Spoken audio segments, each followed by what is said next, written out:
8장 5절에서 11절의 말씀을 가지고 우리 함께 제목을 읽겠습니다. 시작.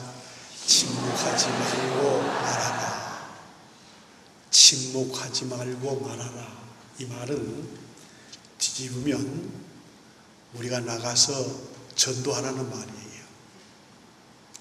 하나님께서는 오늘 본문 말씀을 통해서 우리가 두려움을 극복할 수 있는 비결을 가르쳐 주시고 계십니다. 오늘 본문의 내용을 보면 바울이 고린도에서 복음을 전할 때의 일입니다. 고린도는 당시 상업의 요충지로 동서무역이 성행했고 성적으로 매우 타락한 도시였습니다. 더욱이 고린도에는 아프로디테의 신전이 있어서 우상 숭배의 본거지였습니다. 사도 바울은 이곳에서 복음을 전하기 위해 먼저 고린도에 있는 유대인의 회당을 찾아갔습니다.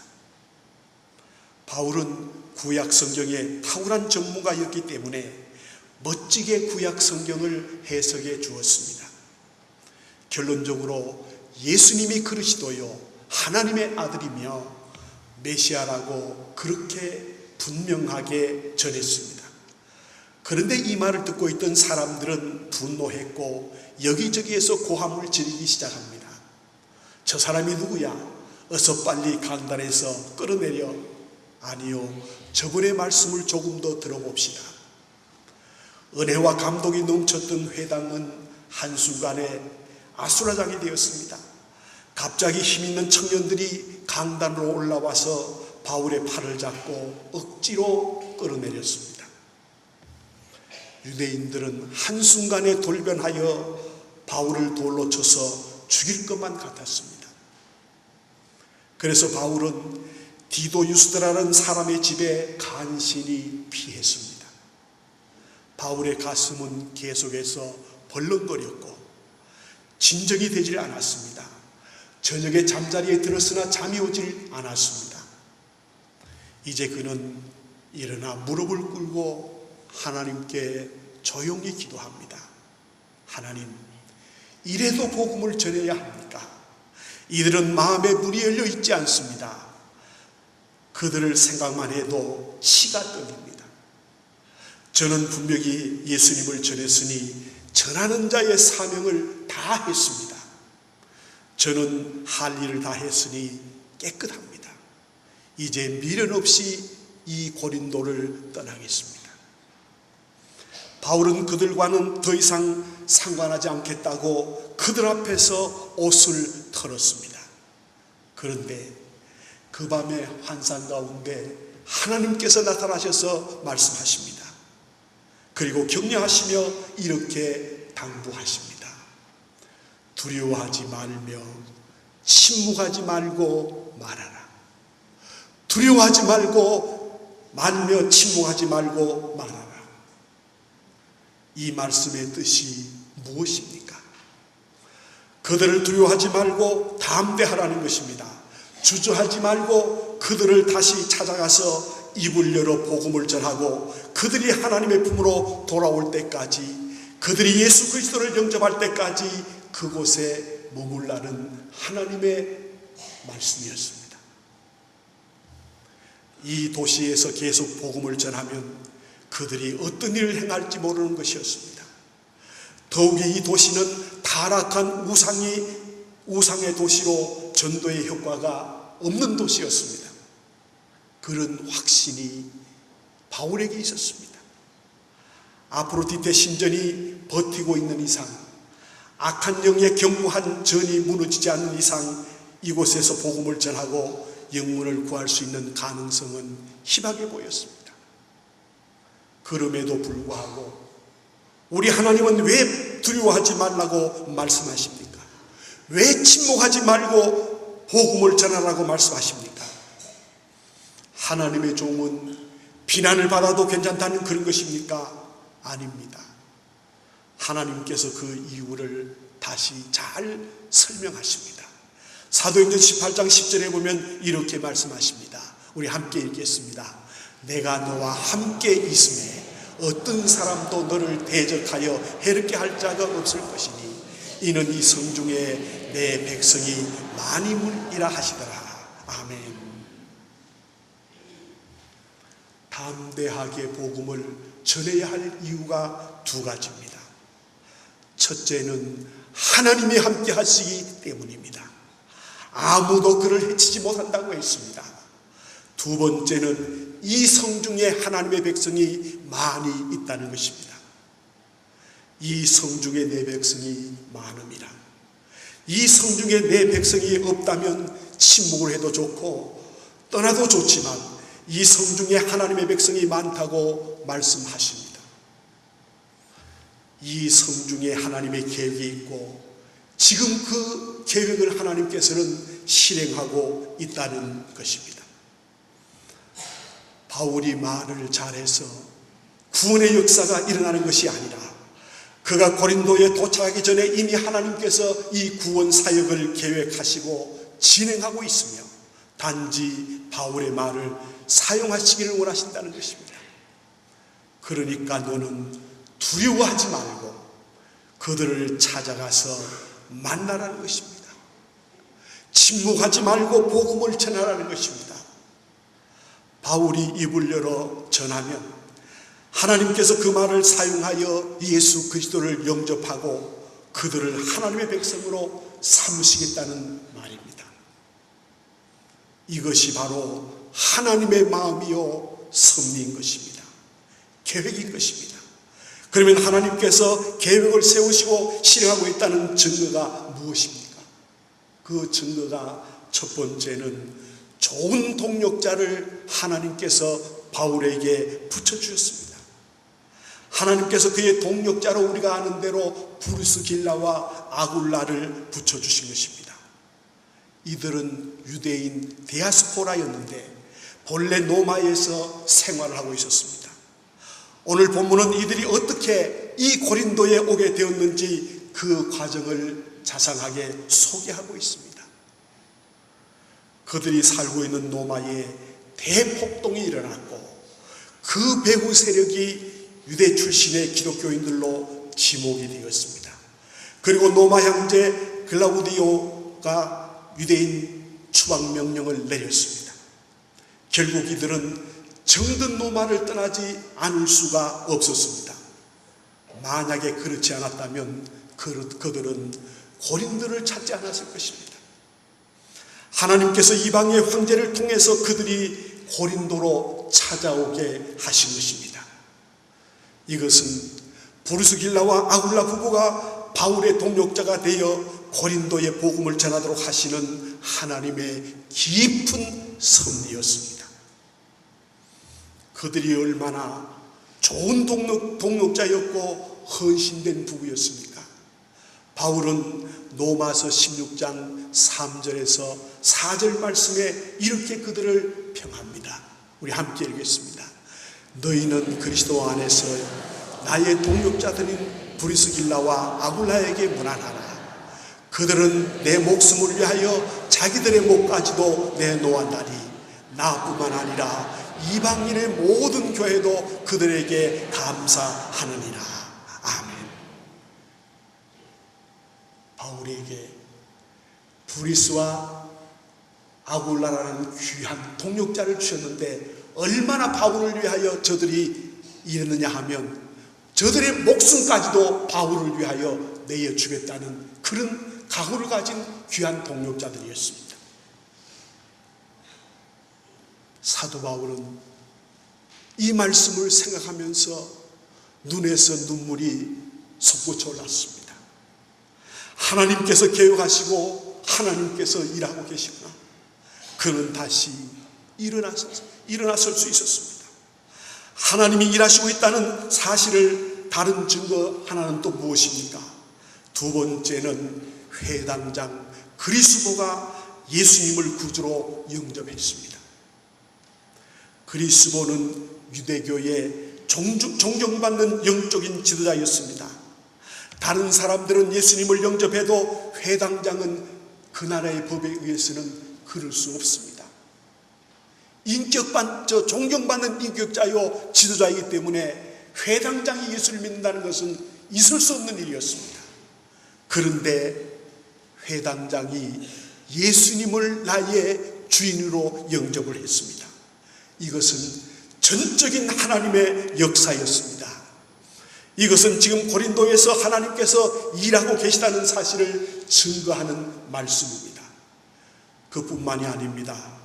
그의 결단을 보고 예수를 구주로 영접한 사람들이 그의 뒤를 따랐고 그들은 세례를 받는 것을 주저하지 않았다고 기록하고 있습니다.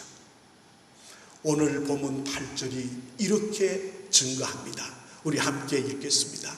또 회당장 그리스도가 온 지방과 더불어 주를 믿으며 수많은 고린도 사람도 듣고 믿어 세례를 받더라. 아멘. 지금 하나님의 추수가 이루어지고 있었습니다. 바울은 복음을 전하는 것을 두려워해서는 결코 되지 않는 것입니다. 복음을 듣고 예수님을 구주로 영접하는 것은 바울의 논리와 뛰어난 언변에 있는 것이 아니라 이것은 오직 성령의 역사인 것입니다. 바울은 지난 날을 돌아보며 이렇게 고린도전서 3장 7절에서 고백합니다. 우리 함께 읽겠습니다. 그런즉 심는 이나 물 주는 이는 아무것도 아니로되 오직 자라게 하시는 이는 하나님뿐이니라. 아멘. 사랑하는 여러분, 한 영혼이 사람의 힘으로 구원받을 수 있다고 생각하십니까? 여러분, 많은 사람들을 전도했다고 하지만 그 사람이 전도한 것입니까? 그 사람은 그저 입을 열어서 예수를 전한 것 뿐입니다. 전도한 그분들이 교회로 돌아와서 하나님 품으로 돌아온 것은 이것은 오직 하나님께서 하신 일이요 성령의 역사심을 여러분 믿으시기를 바랍니다. 나로 인해 그가 예수님을 구주로 영접하는 것이 아닙니다. 여러분, 내 언변이 좋아서 영원한 생명을 얻는 것이 아닙니다. 내가 많이 성경을 알고 믿는다고 해서 그들이 감동을 받아서 예수 믿는 것이 아니라 우리는 그저 입을 통해서 예수를 전하면 그분의 영혼 속에 하나님께서 역사하셔서 그분들을 하나님께로 인도하시는 것이 바로 하나님의 역사라는 사실을 여러분 꼭 믿으셔야 하는 것입니다. 그래서 모든 사람의 이 구원은 하나님의 손에서 이루어집니다. 우리가 하는 게 아니에요. 내가 하는 게 아니에요. 하나님이 하시는 거예요. 따라 하십시다. 모든 사람의 구원은 하나님의 손에서 이루어진다. 무슨 말씀입니까? 하나님이 하신다는 말이에요. 내가 한다고 하니까 힘들고 어렵고 전도하기를 두려워하는 거예요. 나는 그저 입을 열어 예수 믿으십시오. 예수 믿으면 행복합니다. 전하기만 하면 성령께서 그의 전하는 순간 그들의 마음을 움직여 주셔서 저들을 예수 믿게 만드는 거예요. 하나님이 하신다는 겁니다. 우리가 담대하게 찾아가서 입을 열면 하나님께서 일하십니다. 전도의 가장 큰 장애물은 무엇이냐 하면 바로 두려움입니다. 이 장애물을 극복하는 방법이 기도와 성김입니다. 첫째, 기도하면 하나님께서 우리에게 담대한 마음을 허락해 주십니다. 영원 구원은 하나님의 계획이요 하나님의 일인 것입니다. 기도할 때 자신의 욕심을 내려놓게 됩니다. 영원 구원은 내가 하는 것이 아닙니다. 내가 할 수도 없습니다. 하나님이 모두 하신다는 사실을 여러분 꼭 믿으셔야 돼요. 여러분, 우리가 전도하는 것 그저 말할 수 있습니다. 그러나 그분이 교회에 나와서 예수 믿고 구원받는 것은 내가 하는 것이 아니라 하나님이 하신 거예요. 이걸 우리가 꼭 기억해야 하는 것입니다. 그래서 우리는 기도하면서 하나님의 인도를 따라야 하는 것입니다. 의도적으로 서두르지 않습니다. 우리가 기도할 때 하나님께서 일하시는 것입니다. 우리가 기도할 때 하나님께서 우리가 전도한 그 사람의 마음을 감동시키는 것입니다. 하나님께서 입을 열라 하실 때 입을 열어 말하면 되는 것입니다. 말하는 내용도 하나님의 인도를 따르는 것입니다. 내 어떤 얕은 지식이나 신앙 경험이 아니라 하나님이 주신 말씀을 가지고 우리가 전도하면 되는 거예요. 그래서 누가복음 12장 12절에 보니까 이런 말씀이 있습니다. 우리가 전도할 때 마땅히 할 말을 성령이 곧 그때에 너희에게 가르치리라. 우리가 전도할 때 성령께서 우리의 마음과 생각을 붙잡아 주셔서 전도할 말을 가르쳐 주신다는 거예요. 제가 하는 것이 아니라 나와 함께 하신 예수님께서 성령으로 강권하시는 것입니다. 사랑하는 우리 성도 여러분, 하나님을 신뢰하시고 하나님의 일하심을 지켜보시기를 바랍니다. 전도에는 언제나 기도가 앞장서는 것입니다.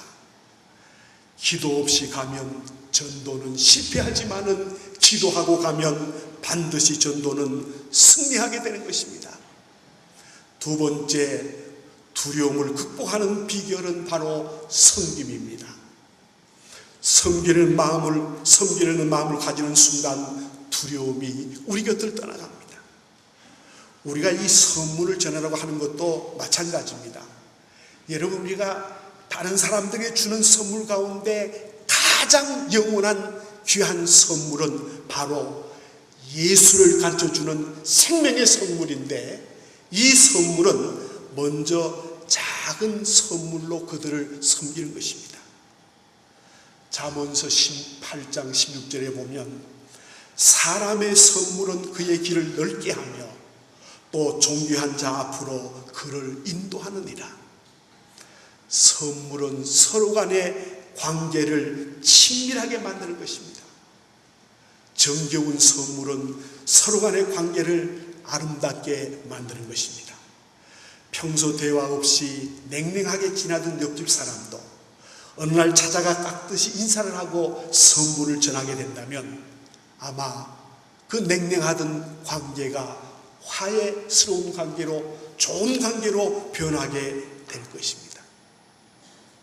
이 선물은 절대로 부담스러우면 되지 않아요. 선물은 너무 비싼 것이어서는 안 됩니다. 부담이 없는 것으로 선물을 해야 합니다. 그리고 이 선물 중에 가장 좋은 선물은 음식입니다. 우리 예수님께서도 공생애 동안 제자들뿐만 아니라 세리들과도 떡과 포도주를 함께 하면서 좋은 관계 속에 복음을 전하는 시간을 가졌습니다. 여러분, 사람과 사람 사이에서 이 음식을 나누는 것은 사람끼리 친해질 수 있는 가장 좋은 방법으로 사람 사이에 좋은 인간관계를 만드는 것입니다. 여러분, 전도에 대한 두려움이 있습니까? 그러면 하나님 앞에 기도하시기 바랍니다. 그리고 그 상대편을 위하여 작은 선물을 준비하십시오. 하나님께서 담대한 마음을 기도를 통해서 주실 것입니다. 잃어버린 양을 우리가 포기해서는 되지 않습니다. 하나님께서 포기하지 않는 이상 우리가 먼저 포기하면 그것은 대단히 잘못된 생각이에요. 전도는 하나님의 지엄하신 명령입니다. 따라하십시다. 전도는 하나님의 지엄하신 명령이다. 여러분, 왕이 어명을 내리면 그 어명대로 지키지 않으면 죽습니다. 전도는 왕이 내린 어명보다 더 큰 거예요. 하나님의 지음하신 명령이에요. 그런데 오늘 하나님을 믿고 하나님의 사랑을 받는 우리가 전도하지 않고 있어요. 이제 2014년 상반기가 지났습니다. 오늘 7월 넷째 주일입니다. 우리 이 해를 지나면서 여러분, 얼마나 많은 사람들에게 예수를 전했습니까? 전도해야 합니다. 전도할 때 하늘의 상이 큰 것입니다. 그래서 다니엘서 12장에 보면 많은 사람들을 옳은 대로 오게 하는 사람들은 하늘의 별과 같이 빛난다 그랬어요. 성도 여러분, 이 세상의 것은 아무것도 아닙니다. 대통령으로부터 훈장을 받고 대통령상을 받고 뭘 받아도 이 세상의 것은 아무것도 아니에요. 나 죽으면 끝이에요. 그러나 우리가 전도해서 하나님께로 받은 이 면류관은 하늘나라에서 영원히 빛나는 면류관입니다. 여러분, 우리가 전도해서 하나님 앞에 면류관 받는 저와 여러분들이 되시길 바랍니다. 세상에서 별을 따라도, 사관학교를 나와서 별을 따라도 굉장히 하나 달면, 준장인데 별 하나를 달면 공항도 VIP실로 나가요. 대우를 해줘요, 장군으로서. 그런데 전도해서 하나님이 주신 면류관을 받으면 그 면류관은 하늘나라에서 영원히 빛날 것입니다.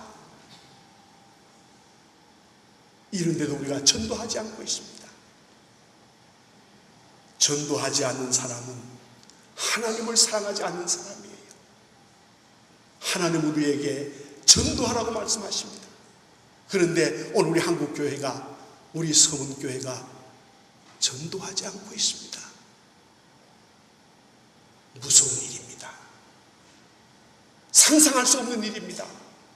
어떤 이런 일이 지금 한국교회에 일어나고 있습니다. 이런 나쁜 잘못된 전염이 우리 한국교회를, 우리 서문교회를 지금 병들게 하고 있는 거예요. 그러므로 우리는 병들지 않기 위해서 나가서 전도해야 합니다.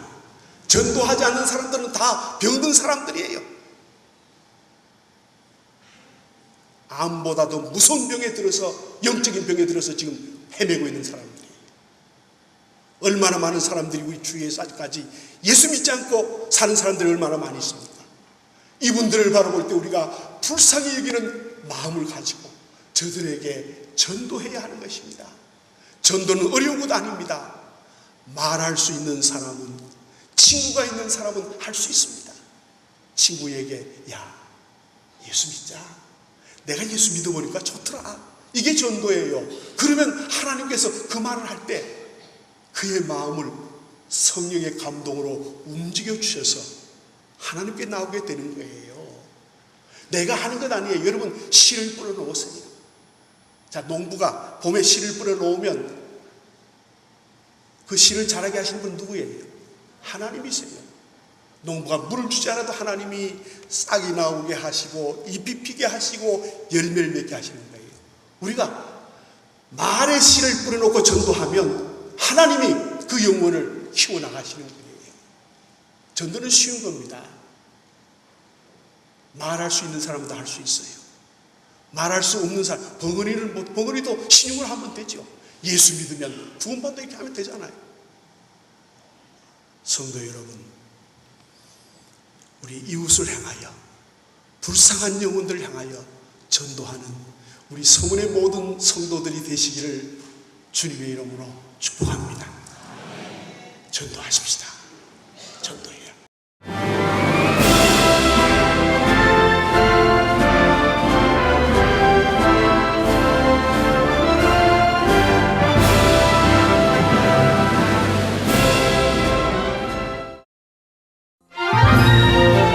국내 최고 수준의 제15회 GBS 전국 청소년 음악 콩쿠르가 8월 30일 교육문화의 도시 청주에서 열립니다.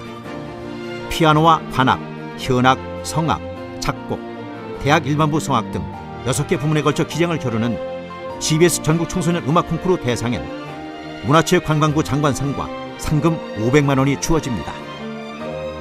제15회 GBS 전국 청소년 음악 콩쿠르, 자세한 내용은 GBS 홈페이지를 참고하시기 바랍니다. 청소년 여러분의 많은 참여 바랍니다.